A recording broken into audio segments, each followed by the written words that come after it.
ജോസിൽ എന്നല്ല, തൃശ്ശൂർ ഏതൊക്കെ തിയേറ്ററിന്റെ ഇപ്പൊ വേണമെങ്കിൽ പണിതോ, ഒന്ന് തൊട്ടൊരു തറക്കല്ലിട്ടൊരു പണിതോ, ആ തിയേറ്ററിലും മാർക്കോ എന്ന് പറയുന്ന സിനിമ ഹൗസ്ഫുള്ളാണ്.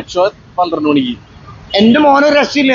കാരണം ഇതുപോലെ ഉണ്ണിമൂന്നിന്റെ ഒരു സിനിമയ്ക്ക് ഇതേപോലെ ഒരു ടിക്കറ്റ് കിട്ടാത്തൊരവസ്ഥ ഉണ്ടായിട്ടില്ല എന്നുള്ളതാണ്. കാരണം ഇന്നലത്തെ ദിവസം നമ്മൾ ഈ ഒരു ദീപയിലാണ് നമുക്ക് ഈ സിനിമ കാണാൻ കഴിഞ്ഞെന്നുള്ളതാണ്. തൃശ്ശൂർ ആകത്തിൽ നമുക്ക് ഈ സിനിമ കാണണമെന്ന് ആഗ്രഹം ഉണ്ടായിരുന്നു. ഒരു രക്ഷയില്ല. കാരണം ഉണ്ണിമൂന്നിന്റെ സിനിമ കരിയറിൽ ഇതേപോലൊരു സിനിമയ്ക്ക് ഇത്ര ക്രൗഡ്ഫുൾ വന്നിട്ടുള്ള ഒരു സിനിമ ഇല്ല എന്നുള്ളതാണ്. അത് പടം ഇറങ്ങുമ്പോഴേക്ക് ഇത്ര ടൈറ്റ് പറയാൻ എന്താണ് ഇവിടെ നടക്കുന്നത് എന്നുള്ളത് നമുക്ക് മനസ്സിലാകാത്തത്. അതുപോലെ തന്നെ പടം ഇറങ്ങി കഴിഞ്ഞപ്പോൾ അതിന്റെ റിസൾട്ട് വന്നപ്പോൾ നമുക്ക് മനസ്സിലായി.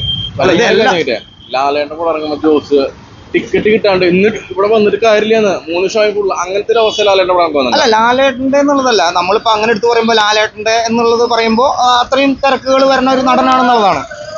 പക്ഷെ ഉണ്ണി മുകുന്ദന്റെ ഈ ഒരു സിനിമയ്ക്ക് എന്തുകൊണ്ടാണ് ഇത്രയും ഇടിച്ച് കയറാനുള്ള ഒരു കാരണം എന്നുള്ളത്, അത് ഈ പടം ഇറങ്ങുന്നതിന് മുന്നേ ഇത്രയും ബുക്കിംഗ് നടന്നു. വിശ്വസിച്ചില്ല. നേരിട്ട് വന്നപ്പോ എനിക്ക് മനസ്സിലായി ജോസിന്റെ ടിക്കറ്റ് ഇല്ല, സത്യമാണ്. ഞാനിതിപ്പോ നടന്ന റിവ്യൂസും തിയേറ്റർ റെസ്പോൺസ് ഒക്കെ എടുത്ത് നടക്കുന്ന ഒരാളാണ്. എല്ലാ തിയേറ്ററിലും ഹൗസ്ഫുള്ളാണ്. നമ്മളത് നമുക്കത് ഭയങ്കരമായിട്ട് ഉണ്ണിമൂന്നിന്റെ ഹിസ്റ്ററി അല്ല, നമ്മുടെ വേൾഡിന്റെ ഹിസ്റ്ററി തന്നെ എഴുതി വെക്കാം. മലയാള സിനിമയ്ക്ക് മാർക്കോ എന്ന് പറയുന്ന സിനിമ അത്രയും ഒരു ടൈറ്റ്ഫുള്ളായി വന്നു എന്നുള്ളത്. എല്ലാവിധ ആശംസകളും. അതെ.